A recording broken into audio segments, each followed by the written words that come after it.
I regret that I will miss the rest of the revolution. Thank you for the honor of having me in your midst.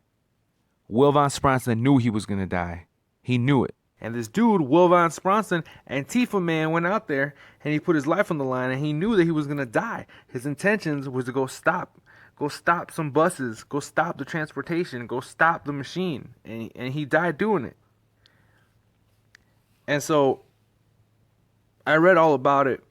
And I always thought that I had to make a video about it, and I never did. And so now here I am making the video.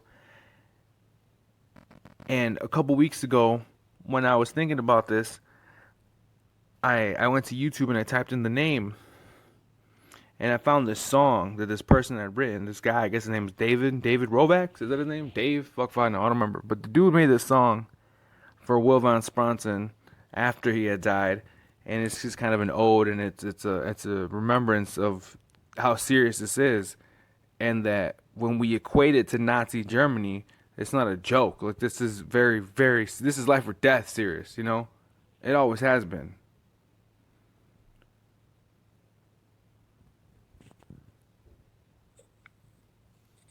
A few days ago, I was looking into this.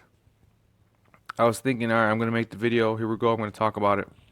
And when I did that, I stumbled across this like 8-minute video. It's like from a podcast. It turns out I didn't even know, dude. I sat here and listened to the whole fucking thing, and at the end I realized, hey, it's that same fucking guy who wrote the song. Dude's got a podcast, and at the podcast, he's talking about the song he wrote. I literally thought it was a coincidence. I thought, whoa, this guy wrote a song too? But no, it turns out it's the same fucking guy. And yeah, I suggest that if you care about any of this, you go check out this podcast. It's up here on the screen right now. And you can definitely listen to the song. It's a really good song. It began when I saw an Associated Press report about a man being killed outside of an ICE detention center in Tacoma, Washington. What Will did was what so many anti-fascists over the generations have talked about doing, and that many have also in fact done, in so many different scenarios, such as in and around Germany during the Third Reich. He may have had multiple reasons for doing what he did, aside from the obvious one, but that doesn't matter. What he did was he sacrificed his life in order to at least symbolically throw his body into the gears of the machine, to maybe stop it from running for at least a few minutes. His intent seems clearly to have been to destroy as many buses as possible before he would be killed. The buses were those used to deport unwanted refugees. Many of these refugees, as we all should know, will be deported to their deaths, as have so many others, since they were actually fleeing, in many cases, because they found themselves on a hit list of one sort or another in their native countries. These sorts of deportations are happening all the time, of course, but what was a bit different about last weekend was Trump's announcement of the raids. We all knew they were coming, and Will acted one day before they were to commence, if ICE had followed through with their plans as announced.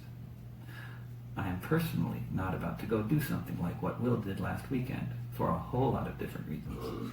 But it's obvious that the action he took falls into the category of an attempt to sabotage the machinery of deportation, at least temporarily.